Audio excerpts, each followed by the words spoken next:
It all started on a perfectly normal Saturday. The sky outside was a boring shade of gray, the kind that makes you want to stay inside and do absolutely nothing.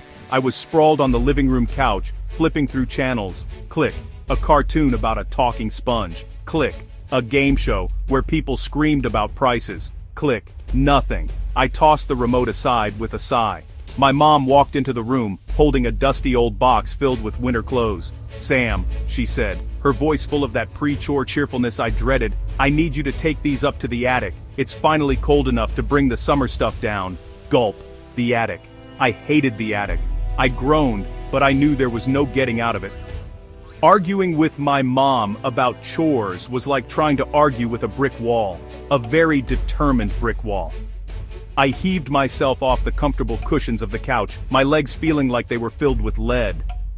The box of winter clothes was heavier than it looked, packed with thick sweaters and heavy coats that smelled faintly of mothballs and forgotten seasons. I trudged toward the hallway, each step a protest against my Saturday being ruined. All I wanted was to waste the day away, but instead I was being sent on a mission to the creepiest part of our house. It was just a normal chore on a normal day, or so I thought. The attic door was a small square panel in the ceiling of the upstairs hallway. My dad had attached a long string to it, which dangled down like a lonely spider's thread. I stood beneath it, staring up at the white square, and hesitated for a moment. I always felt a weird chill when I had to go up there.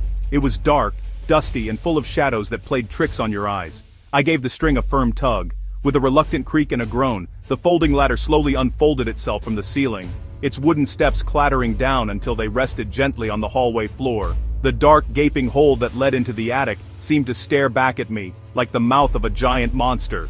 Taking a deep breath, to steady my nerves, I began the slow climb up the rickety ladder, balancing the heavy box in one arm.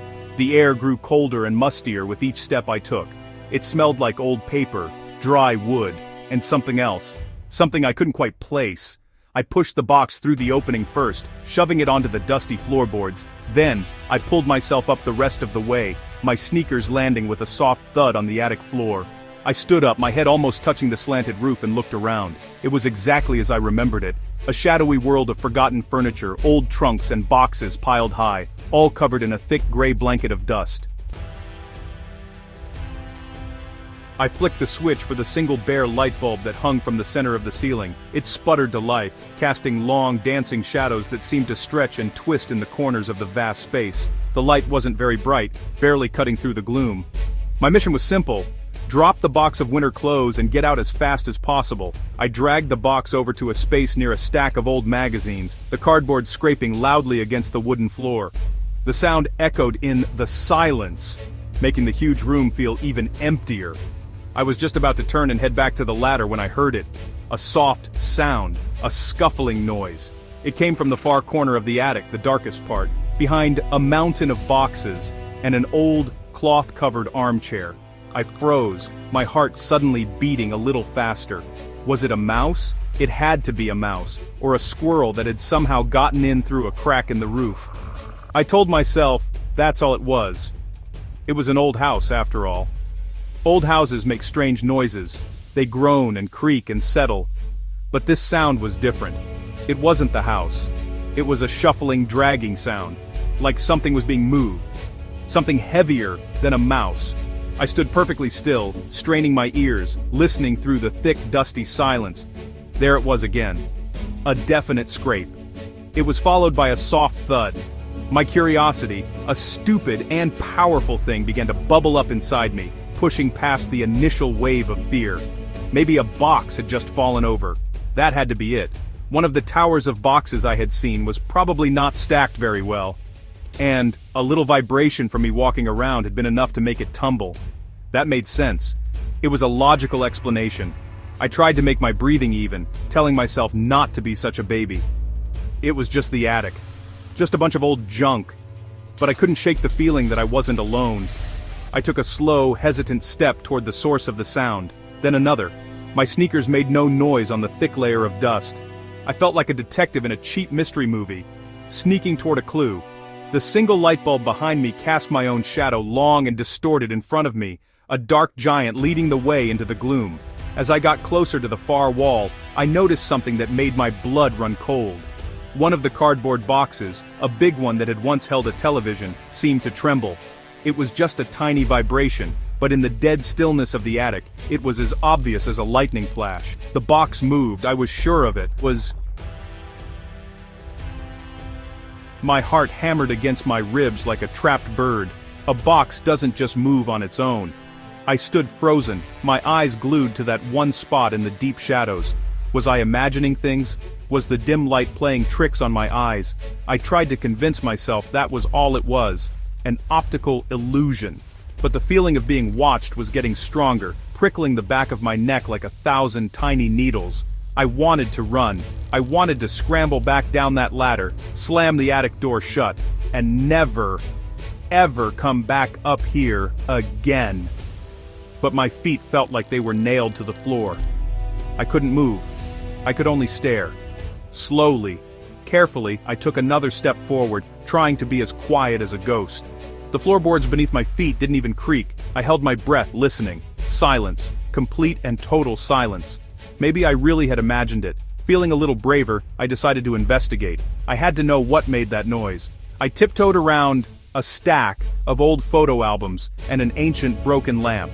The air back here was even colder, and the musty smell was stronger. As I got closer to the mysterious box, I noticed something else. There were tracks in the dust on the floor. Not mouse tracks, they were larger, smudges and lines, as if something heavy had been dragged, and then I saw them.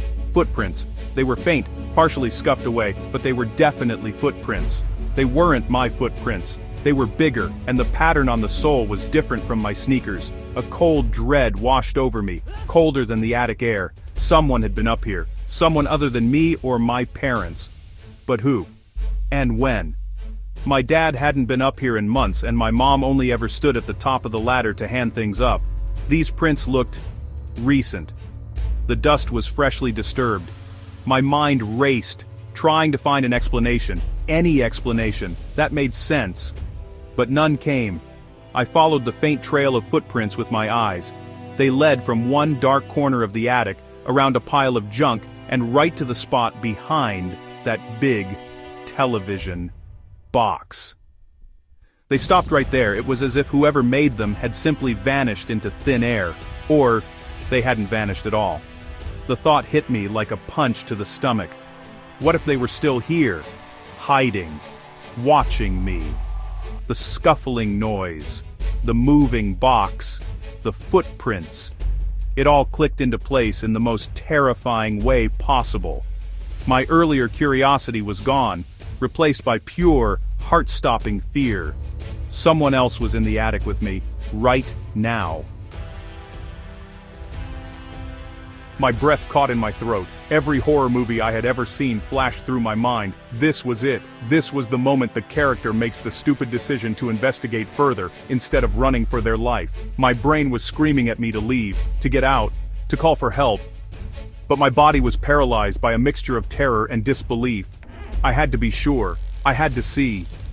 I took another shaky step, peering around the edge of the tall television box. The corner behind it was the darkest part of the entire attic, almost completely untouched by the weak glow of the single light bulb. It was a solid block of blackness. At first, I saw nothing, just more shadows, more dust, and the rough wooden beams of the wall. I let out a breath I didn't realize I had been holding. Maybe they were gone. Maybe they had heard me coming and found another way out. A wave of relief started to wash over me, but it was premature. As my eyes slowly adjusted to the deep gloom, a shape began to form out of the darkness. It was a huddled figure, crouched low to the ground, trying to make itself as small as possible. It was a person. A person was hiding in the corner of my attic, less than 10 feet away from me. I couldn't make out any details. It was just a dark mound of clothing, motionless and silent. Were they asleep, or were they holding their breath, just like me, hoping I wouldn't see them? My heart felt like it was going to explode. I had to get out of there. I had to move. My legs finally seemed to get the message from my brain. I started to back away, one slow, deliberate step at a time. I didn't dare turn my back on the figure. I kept my eyes locked on the shadowy corner, terrified that if I looked away they would suddenly spring out at me. Each step backward felt like it took an eternity. The floorboard under my heel let out a loud, agonizing creak. The sound shattered the silence like a gunshot. The figure in the corner flinched. They moved. It was just a small, jerky movement, but it was enough. They were awake. They were aware of me. I saw the shadow shift, and I could just make out the shape of a head slowly lifting, turning in my direction. I was caught. They knew I was there. My slow, cautious retreat turned into a frantic scramble. I stumbled backward, tripping over my own feet, my arms flailing as I tried to keep my balance. I had to get to the ladder, now. Panic gave me a burst of adrenaline. I spun around and ran, not caring how much noise I was making. My only thought was the bright, safe square of light that marked the opening to the hallway below. Behind me, I heard a sudden rustling sound, a frantic shuffling as the person in the corner moved. Were they coming after me? I didn't dare look back to check. I just ran, my sneakers kicking up clouds of ancient dust that swirled in the dim light. The ladder seemed a million miles away. I dodged a stack of old chairs and leaped over a low trunk, my lungs burning, my throat dry with fear. Just as I reached the edge of the opening, a voice called out from the darkness. Wait! It was a man's voice, but it was weak and raspy, full of fear. It wasn't angry or threatening. It sounded scared as I was. That single word made me hesitate for a split second. Against all reason, I glanced over my shoulder. The figure was now standing up, silhouetted against the far wall. He was tall and thin, wearing a dark, baggy hoodie. I couldn't see his face, only his outline in the oppressive gloom of the attic. He took a hesitant step toward me, his hands held up in front of him, palms out, as if to show he was unarmed. Please, he whispered, his voice cracking. Don't scream. I'm not going to hurt you. For a horrifying moment, our eyes met across the dusty space. In the faint light, I could see his face now. He looked young, maybe only a few years older than me. His face was pale and thin, and his eyes were wide with a desperate, hunted look. He looked more like a scared stray cat than a dangerous monster. He looked terrified. But that didn't matter. He was a stranger who had been hiding in my house. A stranger who was now standing between me and my only way out. That flicker of empathy was instantly extinguished by a fresh surge of terror. I didn't wait to hear another word. I didn't care if he was scared. I threw my legs over the edge of the attic opening and scrambled down the ladder, my feet barely touching the rungs. I practically fell the last few feet, landing in a heap on the hallway floor. I didn't look back up, I just pushed the folding ladder with all my might. It lifted, groaning and creaking, and slammed shut into the ceiling with a loud final thump. I was safe. I was out. But he was still up there. I lay on the hallway floor for a second, my chest heaving, gasping for air. The silence of the house rushed back in around me, but it felt different now. It felt threatening. Every creak of the old house sounded like footsteps. Was he trying to get out? Could he force the attic door open? I scrambled to my feet, my legs still shaky, and sprinted down the stairs. Mom!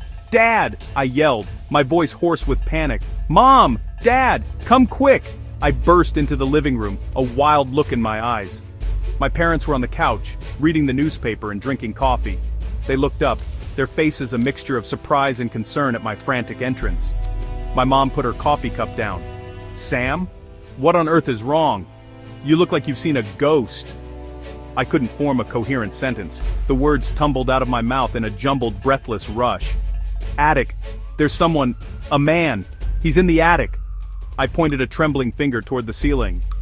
He was hiding. I saw him. He's up there right now. My dad stood up, his brow furrowed with confusion.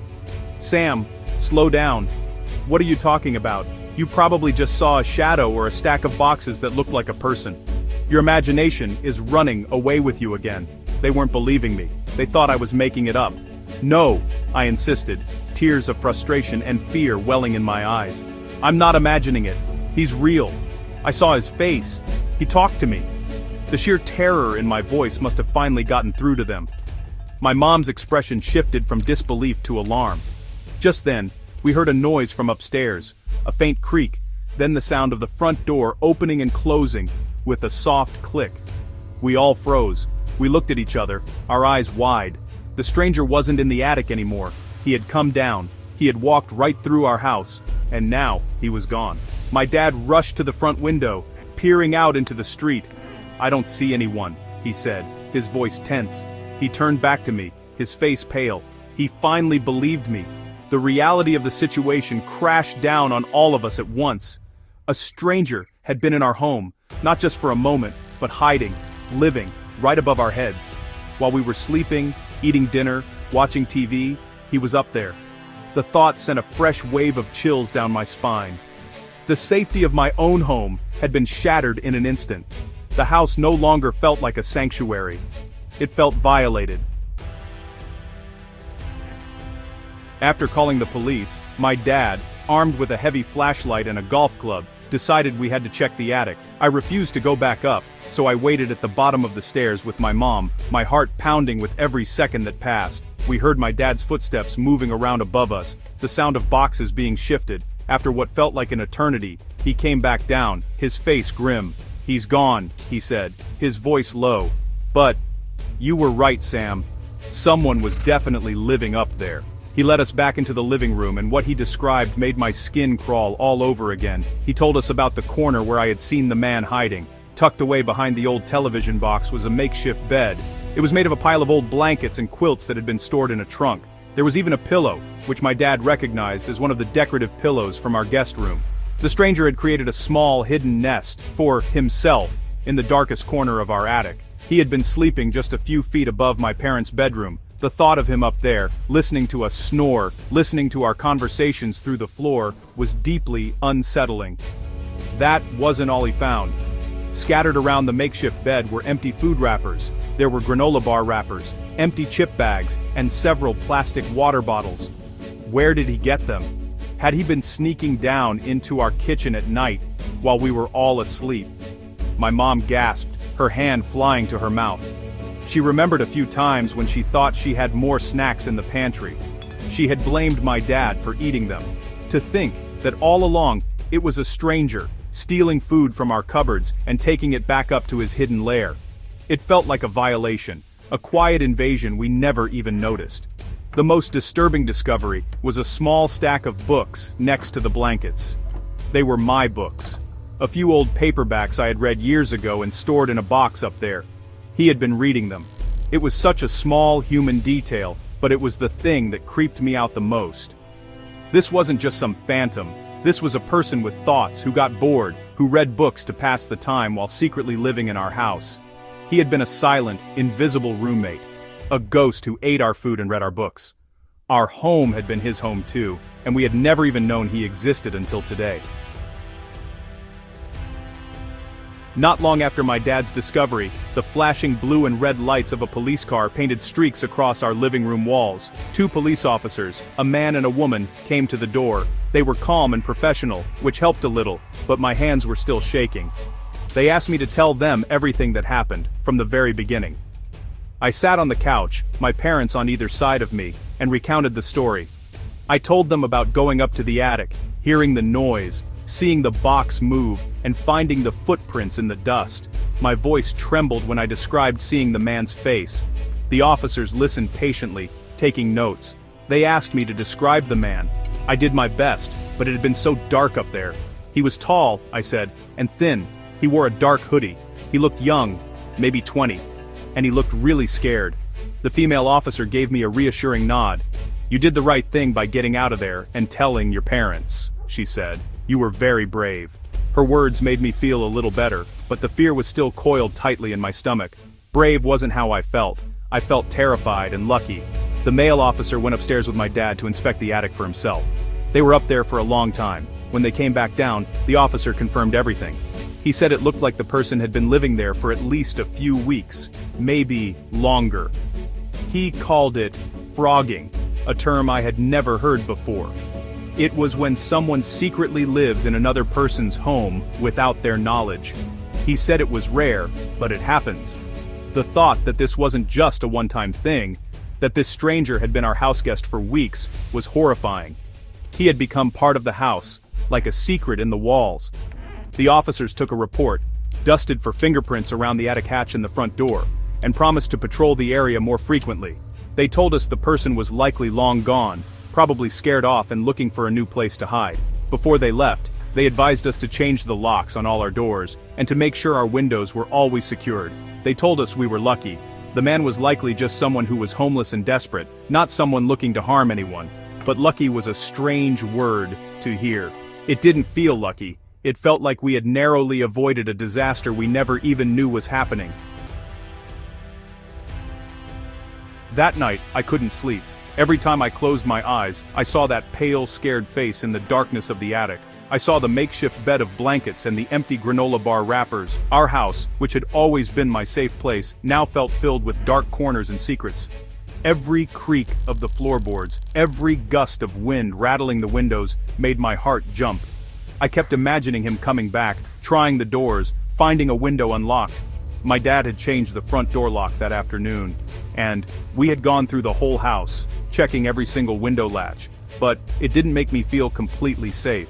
The next few days were tense. My mom cleaned the entire house from top to bottom, as if she could scrub away the memory of the stranger. My dad installed a new heavy-duty bolt on the attic hatch.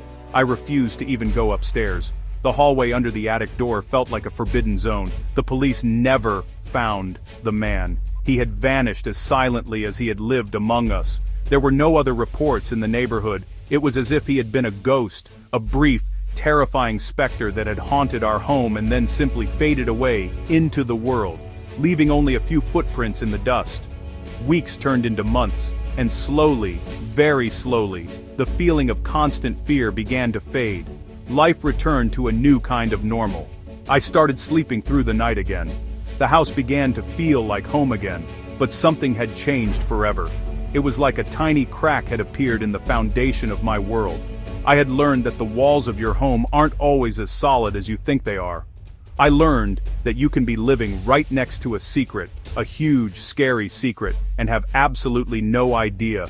It was a chilling lesson to learn. I still think about him sometimes. The man in the attic.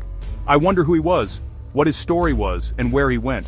I think about how desperate someone must be to live like that, hiding in the dark, stealing food to survive. Part of me is still terrified of what could have happened. But another, much smaller part of me feels a strange sort of pity. We were all lucky that day. We were lucky he wasn't dangerous, and he was lucky that I was just a scared kid, and not someone who would have tried to confront him. It was a creepy, terrifying encounter, but in the end, I'm just grateful that no one, not me, and not the stranger in my home, got hurt.